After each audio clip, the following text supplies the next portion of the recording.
Então, vamos retornar ao nosso estudo, que é do capítulo 19, papel dos médiuns nas comunicações espíritas. Nós estudamos o item 223 até o subitem 11. Então, hoje vamos partir do 12º, o subitem 12, nesse, que é o papel dos médiuns nas comunicações espíritas, esse capítulo. Todos estão localizados? Vou começar a leitura para nós, Silene. Pode ler até o 14. 12ª. Entre os diferentes sistemas que se hão concebido para explicar os fenômenos espíritas, há um que proclama estar a verdadeira mediunidade num corpo completamente inerte, na cesta ou no papelão, por exemplo, que serve de instrumento que o espírito manifestante se identifica com esse objeto e o torna, além de vivo, inteligente, donde o nome de médiuns inertes dado a esses objetos. Que pensais desse sistema? Pouco há que dizer a tal respeito, e é que se o espírito transmitisse inteligência ao papelão, ao mesmo tempo que a vida, aquele escreveria sozinho, sem o concurso do médium. Fora singular que o homem inteligente se mudasse em máquina e que um objeto inerte se tornasse inteligente. Esse é um dos muitos sistemas oriundos de ideias preconcebidas e que caem, com tantos outros, ante a experiência e a observação. 13ª.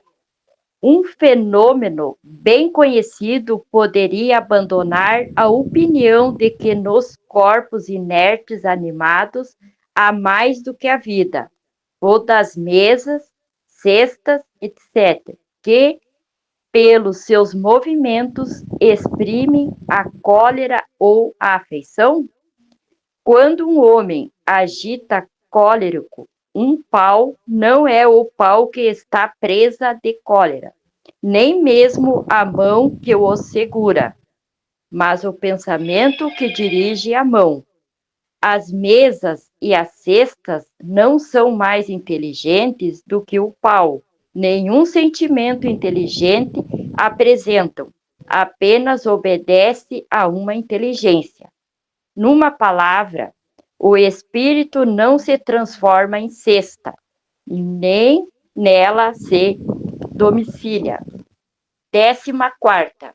Desde que não é racional atribuir-se inteligência a esses objetos, poder-se-á considerá-los uma categoria de médiuns, dando-se-lhes o nome de médiuns inertes? É uma questão de palavras, que pouco nos importa, contanto que vos entendais. Sois livres de dar a um boneco o nome de homem. Poderia ler para nós da 15ª a 18ª, Vanessa? Sim. Os espíritos só têm a linguagem do pensamento. Não dispõem da linguagem articulada, pelo que só há para eles uma língua. Assim sendo, poderia um espírito exprimir-se, por via mediúnica, numa língua que jamais falou quando vivo? E nesse caso, de onde tira as palavras que se serve? Acabaste tu mesmo de responder à pergunta que formulaste, dizendo que os espíritos só têm uma língua, que é a do pensamento. Essa língua todos a compreendem, tanto os homens quanto os espíritos. O espírito errante, quando se dirige ao espírito encarnado do médium, não lhe fala francês, nem inglês, porém a língua universal, que é a do pensamento. Para exprimir suas ideias numa língua articulada, transmissível, toma as palavras que ao vocabulário do médium. Se é assim, só na língua do médium deveria ser possível o espírito exprimir-se. No entanto, é sabido que escreve em idiomas que o médium desconhece. Não há aí uma contradição? Nota, primeiramente, que nem todos os médios são aptos a esse gênero de exercício, e, depois, que os espíritos só acidentalmente a eles se prestam, quando julgam que isso pode ter alguma utilidade. Para as comunicações usuais e de certa extensão, preferem-se servir-se de uma língua que seja familiar ao médium, porque eles apresenta menos dificuldades materiais a vencer. A aptidão de certos médiuns para escrever numa língua que lhe é estranha não provirá da circunstância de lhes ter sido familiar essa língua em outra existência e de haverem guardado a intuição dela. É certo que isso pode dar, mas não constitui regra. Com algum esforço, o espírito pode vencer momentaneamente a resistência material que encontra. É o que acontece quando o médium escreve na língua que lhe é própria palavras que não conhece. Poderia uma pessoa analfabeta escrever como médium? Sim, mas é fácil de compreender-se que terá que vencer uma grande dificuldade mecânica, por faltar a mão o hábito do movimento necessário a formar letras. O mesmo se sucede com os médios desenhistas que não sabem desenhar. Até aqui? Sim, eu acho que aqui nós vemos já um bom pouco, nós vimos no início ali sobre o sistema, que acreditar que a mediunidade está na cesta ou no papelão, e depois sobre a linguagem com que você processa o fenômeno da mediunidade, como que o espírito transmite a linguagem que ele transmite, como que pode um médium escrever em línguas diferentes da que ele usa, qual é a dificuldade que o espírito tem de se comunicar para um médium através de uma linguagem que ele não está acostumado. Então, aí nós temos esses itens aí para o que cada um viu nesse trecho ali, acho interessante de comentar ou alguma dúvida. Bom dia, Jaque Pozo. Tá aberto para falar aí o que entenderam aí o que nós podemos comentar. Eu entendi que a gente não pode dizer, por exemplo, que o papelão ou a cesta, alguma coisa, é um médium inerte, né? Que, na verdade, ele é só um instrumento. Vamos pensar assim, o computador que a gente está usando, o celular, ele é uma ferramenta, é um instrumento. Tu pode escrever nele ali, mas tem que ter a pessoa que escreve, né? Que faz o computador funcionar, que faz o vídeo funcionar, enfim, tem que ter uma pessoa por trás. E a mesma coisa com esses objetos, tu tem que ter um médium ali que está fazendo aqueles objetos virarem um instrumento de comunicação. O objeto em si, a cesta, ou a caneta, ou o próprio computador, que a gente já sabe que tem, né, que pode também ser, fazer ali uma médium, sei lá, digitação, eu não sei, depois o Wilson fala o nome correto, eu não sei, mas é tudo um instrumento que tem para os espíritos poderem se comunicar. O objeto em si, ele não pode dizer que ele é inteligente. É isso que eu entendi dessa parte. E também tem a questão que pode acontecer do espírito se comunicar em outras línguas, mas ele prefere se comunicar com a língua do próprio médium, porque se tiver que se comunicar em outra língua, tem uma barreira mais material que o espírito vai ter que vencer para conseguir. A mesma coisa com relação ao espírito ser analfabeto. Ele passar a comunicação, se ele não tinha o costume de escrever, ele vai ter mais uma barreira material para conseguir fazer que o médium escreva aquele determinada passagem, enfim. Então, foi mais ou menos isso que eu entendi, essas duas coisas, com relação a esses objetos não serem inteligentes e com relação às dificuldades que tem para, por exemplo, passar uma comunicação que pode ser feita em outra língua, né, mas se torna uma barreira a mais se tu fizer naquela determinada língua. Perfeitamente. Seria como mandar eu faço assim como mandar uma mensagem, mandar um recado. O espírito está transmitindo uma mensagem por alguém, né? Imagina, digamos, na profissão. cada um na sua profissão aí, dentro da sua especificidade, que ele entende do assunto. Ele precisa mandar para um colega um recado. Agora ele vai mandar para uma pessoa leiga daquela área. Agora, se ele for mandar o recado para uma pessoa que já tem aquele conhecimento, fica mais fácil dele dar esse recado da maneira correta. Ele não vai dizer o que é dele, até vai misturar alguma coisinha com uma mediunidade. Vai dizer, ó, vai dar disso, fulano, isso, isso e isso. Então, se ele compreende aquilo ali, ele vai lá e vai transmitir com uma maior fidelidade, vai ser mais certo. Agora, se ele não compreende, já é uma dificuldade a mais. E assim está a própria linguagem. Então, o espírito, se ele está dentro da linguagem do médium, então a sintonia, a facilidade é uma. A dificuldade, se não tem, daí tem que vencer uma barreira mais. Pois é, e quando um espírito, digamos assim, que ele é espanhol, e ele vai transmitir uma comunicação aqui no Brasil, e a gente não entende muito de espanhol, mas a transmissão de comunicação que a gente vai dar é na linguagem portuguesa, no caso. Isso aí já me aconteceu. E qual é a linguagem que ele usou para transmitir? Linguagem do pensamento. Isso Aí eu é o que a Vanessa falou, exatamente, a linguagem do pensamento.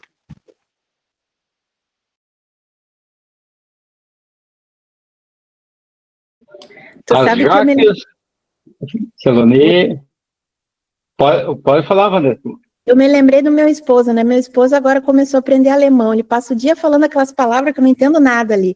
Aí ele também fala inglês, mas quando ele fala comigo, ele fala em português, que é o que eu entendo, né? Ainda bem.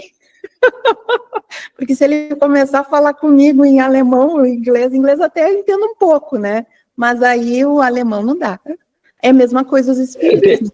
Tem que cuidar quando ele estiver bravo, né? Ele começar no alemão, diz, ó, para ti também. Agora, eu sempre tive dificuldade para entender a linguagem espanhola. A gente morou lá perto da Argentina e eu nunca consegui entender, porque eu nunca estudei, né, essa língua. Estudei quando estava no colégio, mas não foi um estudo mais profundo. Desses comentários todos, se pode, então, afirmar que os espíritos escolhem as pessoas para se comunicar, pelo que eu estou perguntando, né? Não estou afirmando, estou perguntando. Como aquela comparação que eu fiz de mandar o recado. Se tu estiver lá no teu trabalho e tiver 4, 5 pessoas assim que tu pode pedir para qualquer uma. Vai lá na direção do fórum e me leva aquele recado.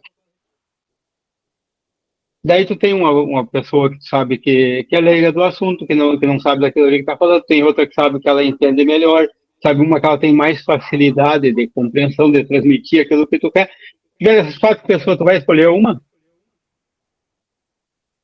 Então, é mais ou menos assim que funciona. Ele vai vai estar transmitindo uma mensagem, ele vai transmitir para o médium, para o meio, e aquele vai transmitir para os outros. Então, normalmente é isso, ele acontece dentro das possibilidades que ele tem, e às vezes é dificuldade. Às vezes ele precisa transmitir uma mensagem mais elevada, só que ele, no momento, ele não tem alguém capacitado para transmitir 100%. Às vezes ele usa o melhor que ele tem no momento. Naquele grupo ali, ou naquele, enfim, conforme o objetivo dele, o que ele tem à disposição, com certeza, você vai procurar aquele que melhor transmita a ideia dele.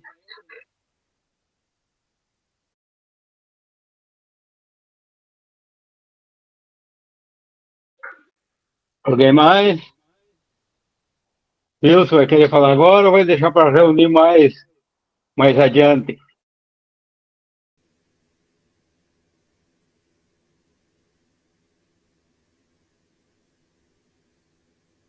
Vamos falar um pouco agora. Eu demoro aqui porque eu tenho que dar alguns comandos, senão não grava. Vamos aqui analisar desde a 12ª, pulando algumas coisas. Entre os diferentes sistemas que se han concebido para explicar os fenômenos espíritas, há um que proclama estar a verdadeira mediunidade num componente inerte. Hoje, aqueles que estudamos Espiritismo jamais pensaríamos nisso. A gente sempre frisa que essa obra foi escrita com a intenção de ser um manual para quem pretenda adentrar ao movimento espírita na condição de médium, integrando um grupo mediúnico. Na época não existia esse regramento. E os fenômenos espíritas sempre existiram desde que a humanidade terrena está na Terra. Não havia quem denominasse como mediunidade a faculdade de se comunicar com os chamados mortos, que na verdade são as almas dos que viveram na Terra e hoje estão no plano espiritual. Mas daí, os primeiros fenômenos que chamaram a atenção na Europa e nos Estados Unidos, em especial, foram os fenômenos de efeitos físicos. E as pessoas que se interessaram por estudar o fenômeno começaram a fazer indagações. Onde estava a causa? E aí depois descobriu-se que a causa estava nos espíritos, que eles que se comunicavam, utilizando-se de médium. E as pessoas continuaram fazendo essas indagações. Mas quem é que é, no plano físico intermediário? É o médium? É a cesta? É o lápis? Ou qualquer outra coisa que produza um efeito material? E aí a resposta é: pouco há que dizer a tal respeito. É que se o espírito transmitisse inteligência ao papelão, ao mesmo tempo que a vida, que vida é essa? É uma vida factícia, mas o que ele quer dizer com vida factícia? Não é a vida como nós conhecemos, uma vida orgânica, porque quando nós observamos um motor funcionando, ele está ativo, e a pessoa pode dizer que ele tem vida. O motor morreu. Nunca ouvi essa expressão? Algo que aconteceu, o motor do meu carro morreu. Quer dizer que ele estava vivo antes. É uma vida de movimento, mas não é uma vida verdadeira como nós conhecemos, uma vida biológica, nem espiritual. É apenas uma questão de estar animado. E aí ele prossegue: aquele escreveria sozinho sem o concurso do médium. Ou seja, se isso fosse possível, mas não é possível. E aí as pessoas podem perguntar assim: mas como é que em certas casas ninguém é médium e aparecem fenômenos de efeitos físicos, como até objetos caindo, se quebrando, ou combustão espontânea? Certamente há um médium, geralmente na casa, e que as pessoas desconhecem. É preciso pesquisar quem é que é o médium que está servindo de intermediário involuntário, porque está sendo usado a faculdade dele, a capacidade de ceder o seu ectoplasma para os efeitos físicos. Não é que o espírito pegue, por exemplo, um livro e o movimente, que pegue e acione uma campainha com seu dedo. Isso é impossível. São dimensões diferentes que não se tocam, a não ser com a utilização de um intermediário. E se esse intermediário, que nós chamamos médium, não está na casa, pode estar numa casa ao lado ou próxima.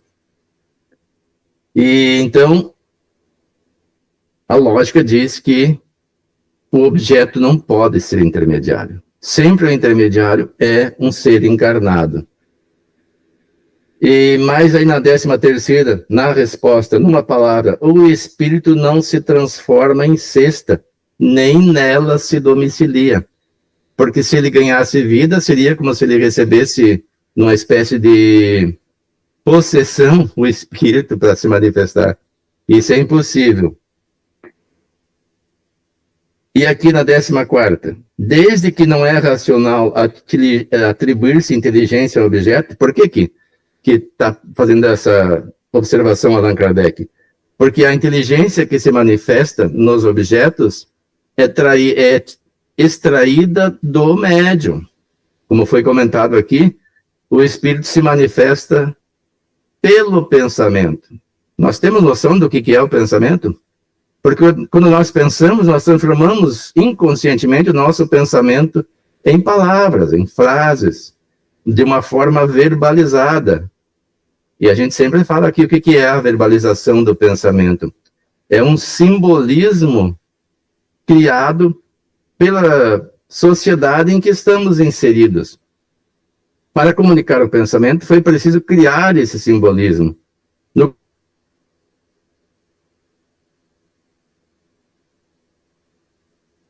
aqui no nosso planeta, e que foram se aprimorando, e cada vez demanda maior verbalização. Hoje nós temos na língua portuguesa algumas dificuldades, porque uma mesma coisa, uma mesma palavra serve para vários sentidos. Sexta, por exemplo. Sexta-feira seria o 6º dia da semana. E sexta também pode ser aquele balaio onde se colocam as coisas. Então depende do contexto que é colocado. Para distinguir, nós usamos letras diferentes, mas na pronúncia é a mesma. Se eu disser sexta, eu posso estar dizendo sexta-feira ou um balaio, que é uma cesta. Então, nós teríamos que, para suprir esse imbróglio que a nossa língua criou, criarmos novas palavras. E aí os espíritos têm dificuldades de nos transmitir o seu pensamento, porque o nosso linguajar, para transmitir esta ideia, tem as suas limitações peculiares a cada língua. Vamos ver mais adiante aqui. Na 15ª, os espíritos só têm a linguagem do pensamento, pergunta Kardec. Não dispõem de linguagem articulada, pelo que só há para eles uma língua. E aí ele entra na questão das línguas estranhas. Estranhas é um médium comunicante, né? Os nossos irmãos protestantes dizem assim, fulano falou língua estranha. Mas aí é uma questão, estranha a quem? Estranha a eles, mas conhecidas de outras pessoas no planeta, ou uma língua morta, em alguns casos raros, ou simplesmente uma língua que nunca existiu na Terra. Porque a gente percebe que grande parte dessas chamadas línguas estranhas, na verdade, não são mais que palavras sem sentido. Dizem eles que é a língua dos anjos, mas para que, qual a utilidade que teria para nós essa língua dos anjos? Porque quando o Espírito se comunica, ele quer transmitir uma ideia para alguém, ou para as pessoas presentes, ou para o próprio médium, ou para algumas outras a quem é destinada. Mas quando se fala uma língua que ninguém entende, não tem sentido. E eles alegam que no Pentecostes isso aconteceu, está registrado na Bíblia. Mas se formos estudar, na verdade, aquele lugar onde se encontravam os apóstolos atraía muitas pessoas de línguas estrangeiras que não entenderiam se eles falassem no hebreu da época. Então, eles receberam espíritos comunicantes que poderiam transmitir a mensagem para as pessoas presentes nas suas respectivas línguas. Então, era estranha para os hebreus não letrados naquela língua, mas não se tratava de uma língua que não existia. E esses espíritos transmitem como isso? Numa língua que todos a compreendem. Aí vamos perguntar assim, mas como é que aqueles apóstolos se manifestaram numa língua estranha a eles mesmos? Nós vimos nos estudos que muitas vezes a pessoa já vivenciou esta língua numa outra encarnação, e isso está em estado latente no seu espírito. Tem os arquivos lá das palavras. E aí o espírito pode utilizar esse material para se comunicar numa língua que nesta encarnação ele não lembra, mas que já conheceu. Também existe a hipótese de utilizar uma pessoa que nunca conheceu essa língua aqui na Terra, só que, como diz o texto, é muito mais trabalhoso. Tem que soletrar, ou pelo menos dizer as sílabas das pronúncias da língua adequada, para que a pessoa possa se comunicar. E ainda assim vai ser um problema de como é que se diz? Sotaque. Uma pessoa, um brasileiro que aprende espanhol, por exemplo, ele pensa que está falando espanhol, e às vezes ele se comunicaria mais fácil com o espanhol falando em português, que as línguas são similares, né? E a gente utiliza-se do portunhol, que se costuma chamar aqui. Mas aí fica mais difícil. Se ele tem o conhecimento, fica mais fácil. Nós paramos por aqui. Daí vamos adiante. Chegou da Argentina, o doce de baqueta. Como é que é? Chegou na Argentina, pediu doce de baqueta. Era doce de coco de batata. E a pergunta da Jaqueline, se o espírito então escolhe a 16º item, os espíritos respondem, para as comunicações usuais de certa extensão, os espíritos preferem servir-se de uma língua que seja familiar ao médium.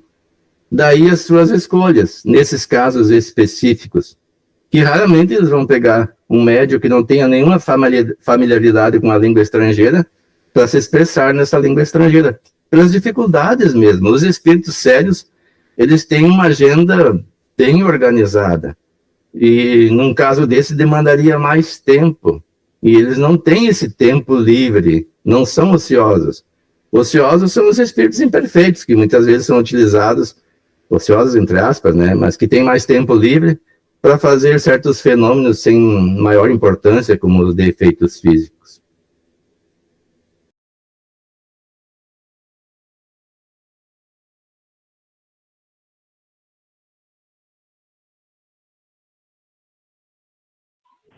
Microfone, seu marido. Estou abrindo aqui. Então tá.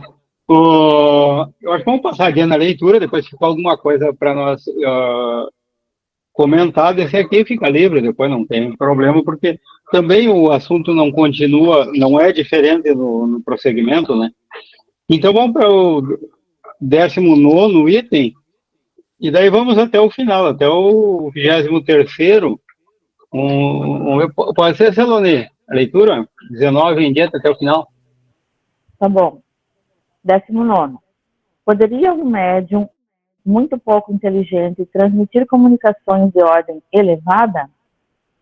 Sim, pela mesma razão, porque um médium pode escrever numa língua que lhe seja desconhecida. A mediunidade, propriamente dita, independe da inteligência, bem como das qualidades morais. Em falta de instrumento melhor, pode o espírito servir-se daquele que tem à mão. Porém, é natural que para as comunicações de certa ordem, prefira o médium que lhe ofereça menos obstáculos materiais. Acresce outra consideração. O idiota, muitas vezes, só o é pela imperfeição de seus órgãos, podendo, entretanto, seu espírito ser mais adiantado do que o julgue. Tens a prova disso em certas evocações de idiotas mortos ou vivos. Nota: esse é um fato que a experiência comprova. Por muitas vezes temos evocado idiotas vivos que han dado patentes provas de identidade e responderam com muita sensatez e mesmo de modo superior. Esse estado é uma punição para o espírito, que sofre com o constrangimento em que se vê.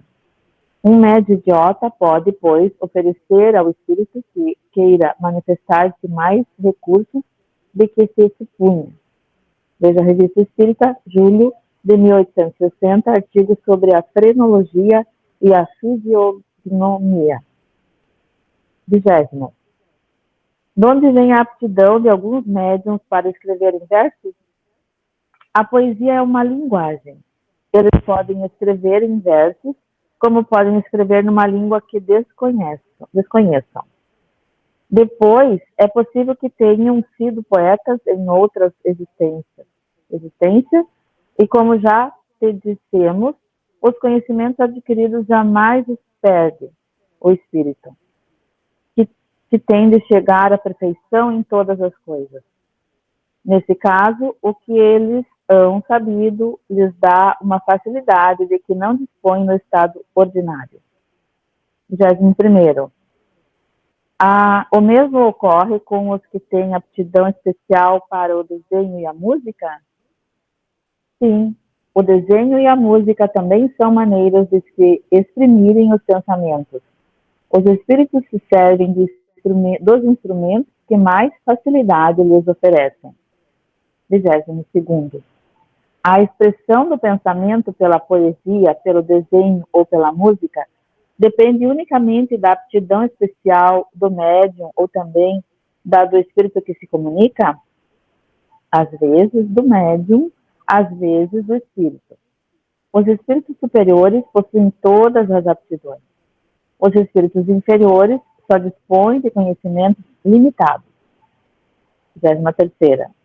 Por que é que um homem de extraordinário talento numa existência já não o tem na existência seguinte?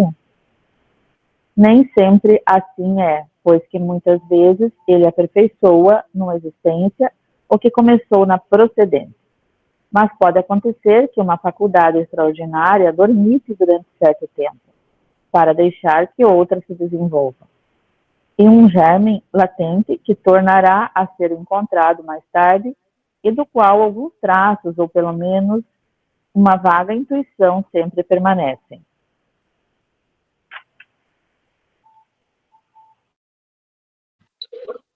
Bom, aqui então chegamos, daí completamos o subitem, o 223, e com mais colocações aqui sobre as comunicações aqui, o papel do médium, como ocorre na comunicação. Aqui ele mais voltou quanto à transmissão do pensamento do espírito através das artes, seja desenho, poesia, música. Então, está aberto para nós comentarmos essas. Agora, ou do item foi lido anteriormente também, se for alguma coisa, podemos fazer observações.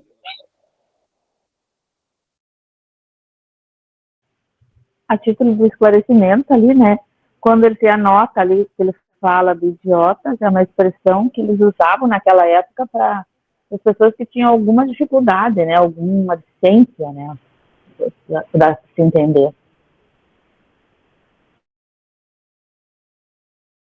Sim, é um termo que hoje não se usa mais, né? Está na nossa linguagem e tudo, mas está em desuso, né?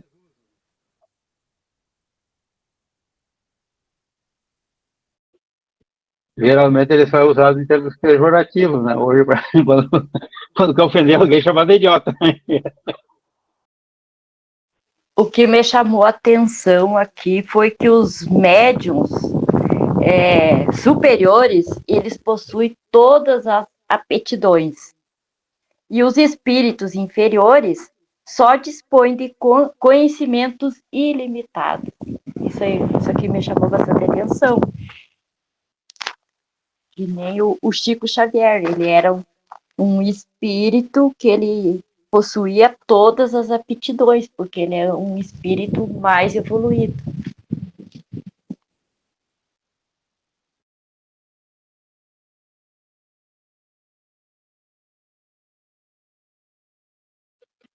Entre nós encarnados aqui, normalmente, tudo é relativo, né? Relativo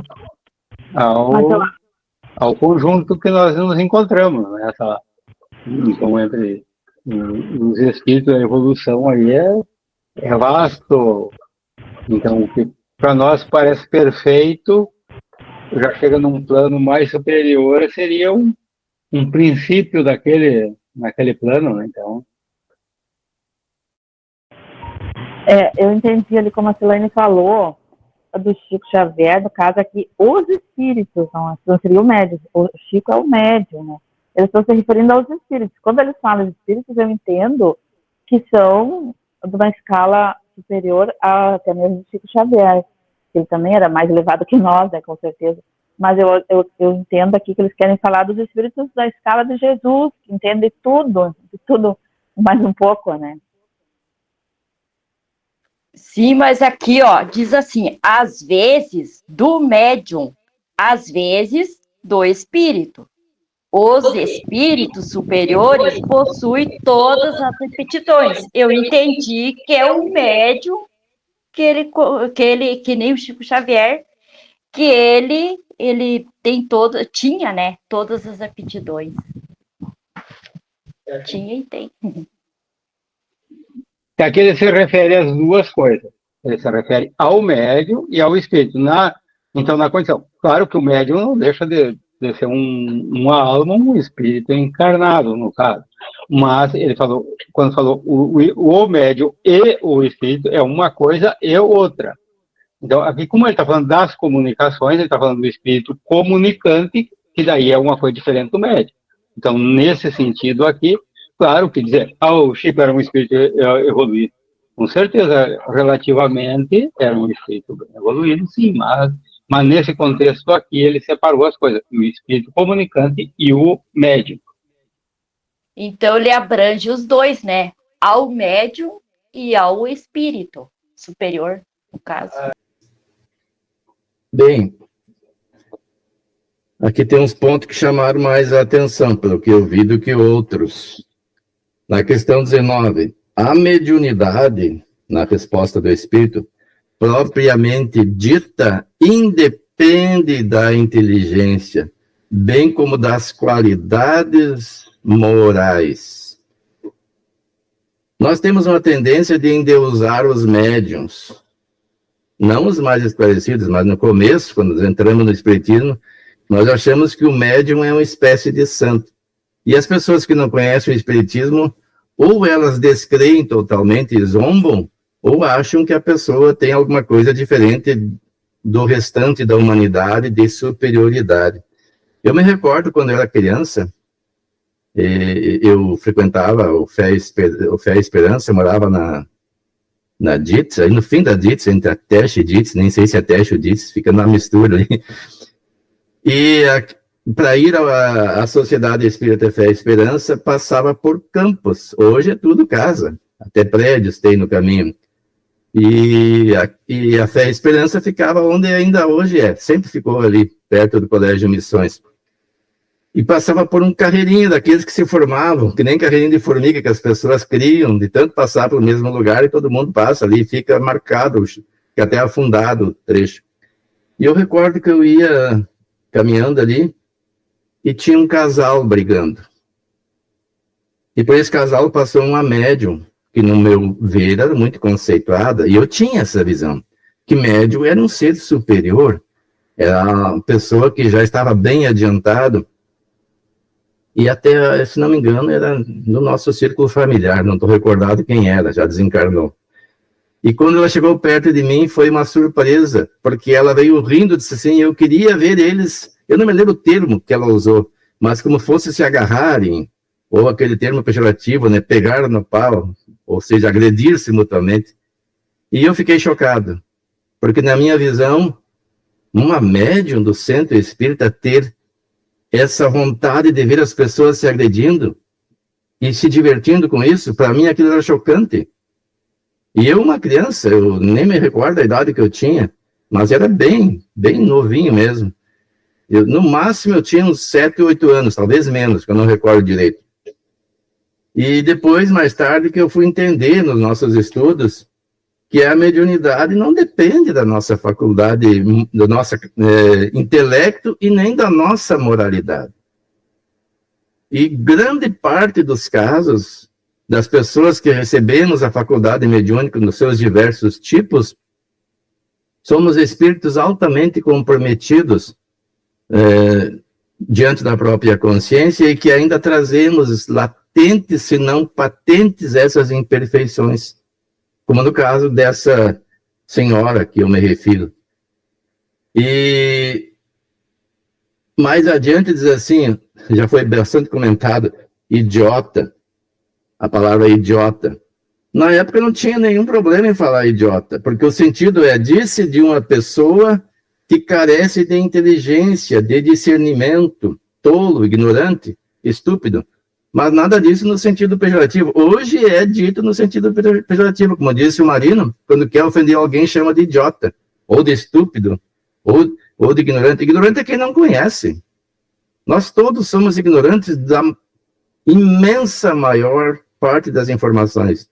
Nós conhecemos uma infinitésima parte das verdades que ainda vamos aprender e achamos que não somos ignorantes. Somos, sim. E fomos criados simples e ignorantes por Deus, no sentido de não conhecermos as questões que regem a vida. Depois, disse de uma pessoa pretensiosa, vaidosa, tola, hoje é o sentido pejorativo que nós usamos. Mas antigamente, nessa época aí de Allan Kardec, não tinha esse cuidado e nem tinham essas vertentes de ideias que dizem que certas palavras não devem ser usadas. E aí nós adotamos o critério do politicamente correto. E hoje é até difícil se comunicar. Imagine chamar alguém de idiota. E até podem dizer, Allan Kardec era um racista, por algumas palavras que ele falava, ou então alguma pessoa que discriminava, era o costume da época. E ninguém questionava. E depois, adiante desse um idiota, ou seja, uma pessoa que não tem capacidade de externar o seu conhecimento, o seu intelecto, por causa de um cérebro não ajustado nessa encarnação, pode, pois, oferecer ao espírito que queira manifestar-se mais recurso de que se supunha. E daí ele dá o exemplo que eles evocaram espíritos através das pessoas que chamavam idiota na época, hoje seria pessoas com deficiência mental, e tinham informações surpreendentes. Onde estava o cabedal de conhecimento? Por quê? Por que as pessoas nascem nessa condição? Não é uma punição divina, nem dele, nem da família. É um processo de reajuste. Nós podemos fazer uso do nosso intelecto para fazer mal aos outros, buscando se beneficiar de alguma forma através dessa atitude. E quantas pessoas fazem isso hoje? Pessoas que estão no poder em diversos setores, pode ser poder econômico, pode ser poder político, pode ser poder de influenciar. Podemos fazer mau uso da nossa capacidade. E, às vezes, não se arrependem. E aí, para dar um tempo para repensar, é programada uma nova encarnação em que vai ser dotada de um cérebro deficiente. O espírito é inteligentíssimo, mas não tem um instrumento hábil para transmitir a sua capacidade. Quando fala, é de uma forma estranha. Quando se expressa, é de uma forma totalmente incomum e que causa espanto em quem observa. E qual o papel que nos compete nessa situação? É tratá-los como iguais.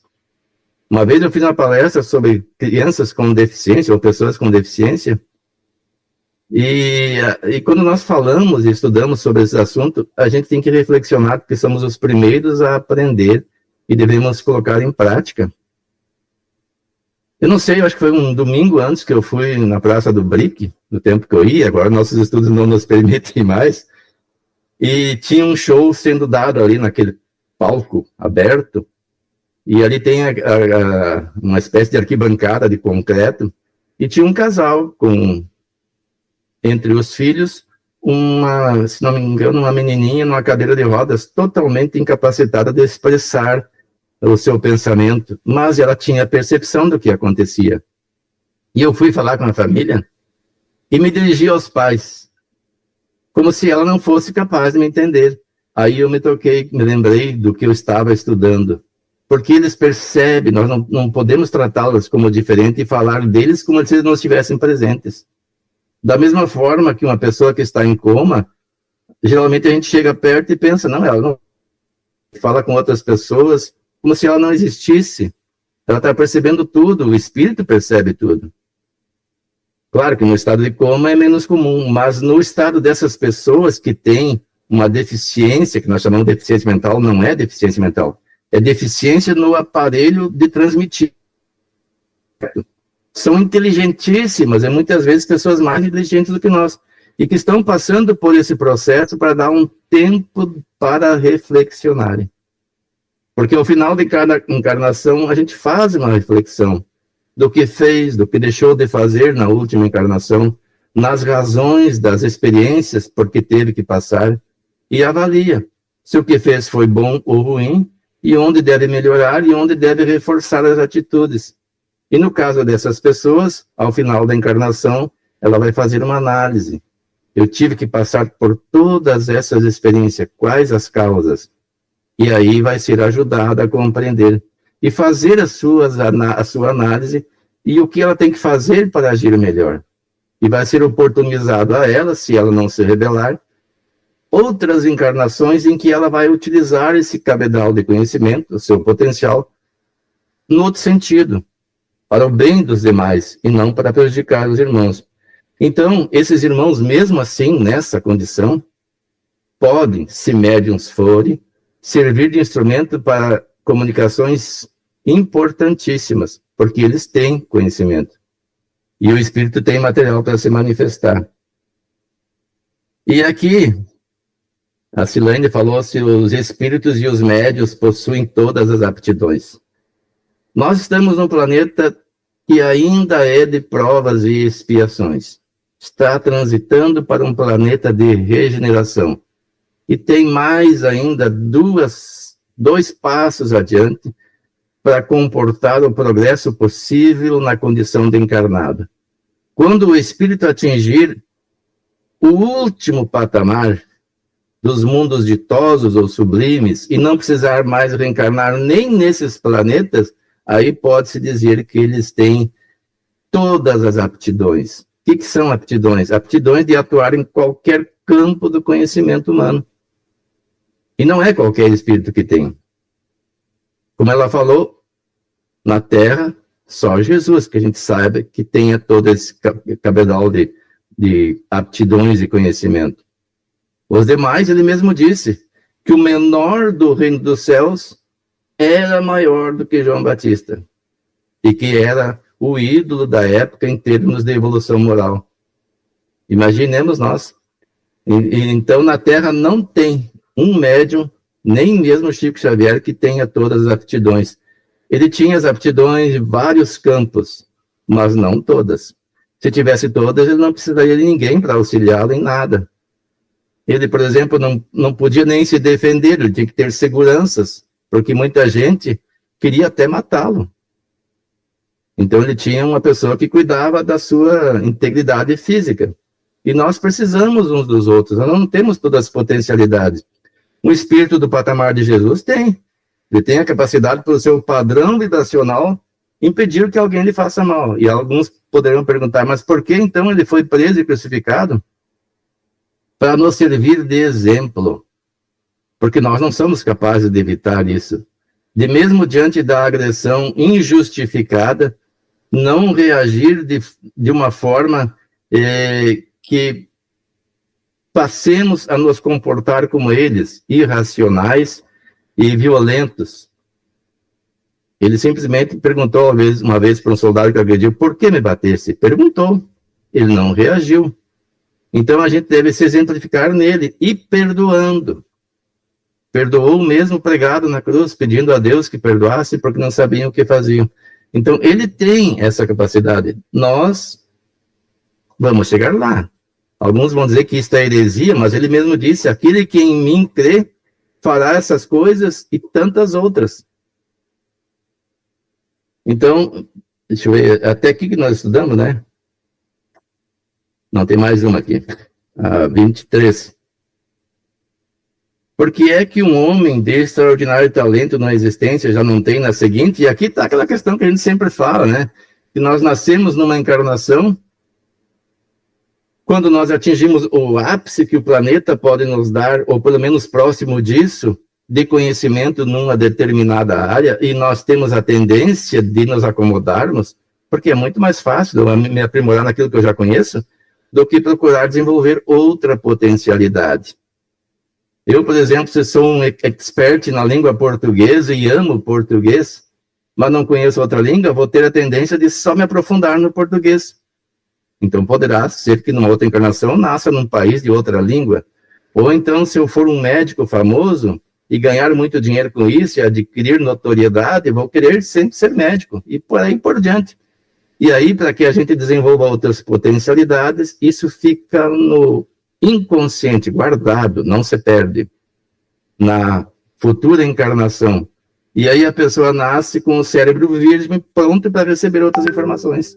Ele vai ter maior facilidade, se uma área for similar à sua, porque já tem a base. Mas se for uma área totalmente estranha, um músico, por exemplo, que vai, vamos assim, estudar química, ele não entende nada de química. Ele vai ser uma pessoa comum nessa área. Mas se esforçar com o tempo, vai chegar ao máximo e depois vai ter outras experiências, outras, assim por diante. Então, nós ficamos com isso em germe, latente, e retornará quando for necessário. Quando a gente atingir, por exemplo, a capacidade extrema, tudo isso vai estar disponível. Nós não vamos ser apegados a um conhecimento mais do que o outro. Vamos utilizar aquele que mais for adequado ao momento. Eu perdi a conexão um pouco aqui, fiquei fora aqui, não acompanhei nada, mas depois voltei ainda. Eu peguei outra parte, não perdi muita coisa. Mas quando viu, você estava falando ali, no caso da pessoa ali, que, com deficiência e coisa, que às vezes a pessoa chega e não dá a importância, ou que entende? O ignora, ou coisa assim, como se eu ignorasse. Eu pensei, e aquele que ele está só com a condição de dificuldade de transmitir o que ele pensa e tudo, está com essa limitação, mas que ele está com uma total compreensão. Quantas vezes ele não pensa, mas esse idiota não sabe o que está falando? Quantas vezes para ele um espírito já tem um conhecimento, tem uma grande compreensão, e para ele, com certeza, fazendo besteira ou falando bobagem, para ele está olhando, mas esse idiota não sabe o que está falando. E eu lembrei de uma vizinha que a gente tinha, que ela era tinha uma deficiência, então ela não falava, e a gente pensava que ela não ouvia, mas na realidade ela ouvia, porque quando a mãe dela ligava o rádio, ela ficava sorrindo e ela balançava a cabeça como se estivesse dançando. E aí a mãe dela conversava com ela e ela sorria. Quando a mãe dela falava, dizia alguma coisa, assim, uma piada, e ela ria, aí que eu comecei a entender que ela, tudo que falava, ela entendia, já devido a isso aí.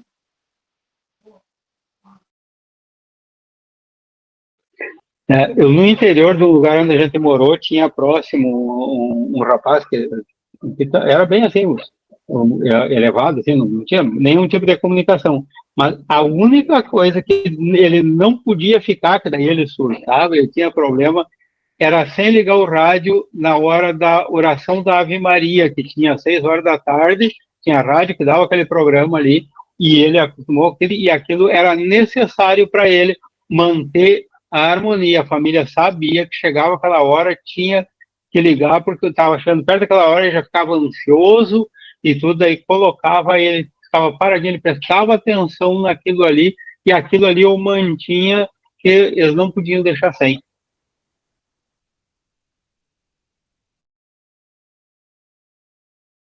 Alguém mais tem algo a falar? Ainda temos 2 minutinhos aqui, um e pouco.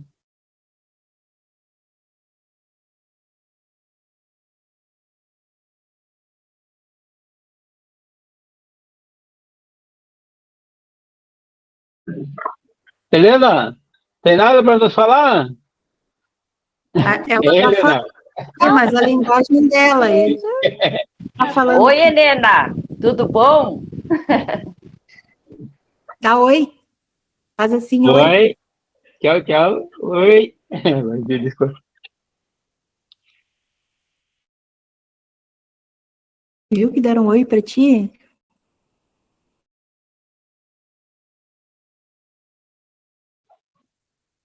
Bom, então estamos chegando no horário do nosso encerramento, em que estamos aqui com o mesmo objetivo de nos adiantarmos no conhecimento, a colocarmos em prática, assim, a partir desse conhecimento, nós melhorarmos nossos pensamentos, as nossas atitudes, e com os mentores espirituais, que com certeza da Fé e Esperança, nossa casa, que nos acolhe, e que nós temos também nossos espíritos protetores que nos amparam durante essa caminhada. E com certeza, nesses momentos em que nos elevamos acima das nossas dificuldades, que vencemos as nossas apegos a outras coisas e nos direcionamos ao estudo do bem, da prática, estamos bem amparados. No momento que entre nós nos transmitimos essas energias através das nossas ideias, de nos encontrarmos e nos vermos como verdadeiros irmãos, queremos agradecer essa grande oportunidade que temos de aqui estarmos reunidos em nome do Cristo, procurando seguir o seu exemplo, o seu ensinamento. Que ainda temos muito a aprender e muito a praticar. Temos a certeza de que estamos recebendo todo o amparo. Pedimos também o amparo a todos os que estejam, principalmente em momentos de provas ou expiações.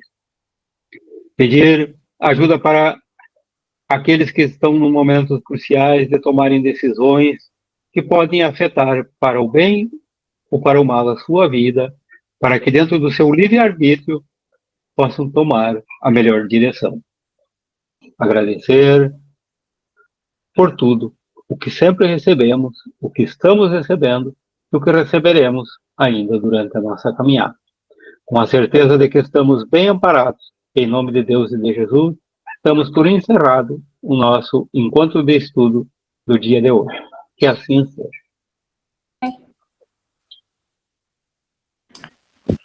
Obrigado pela participação de todos. Tchau. Obrigado. Boa semana. Bom domingo. Tchau, tchau. Com Deus.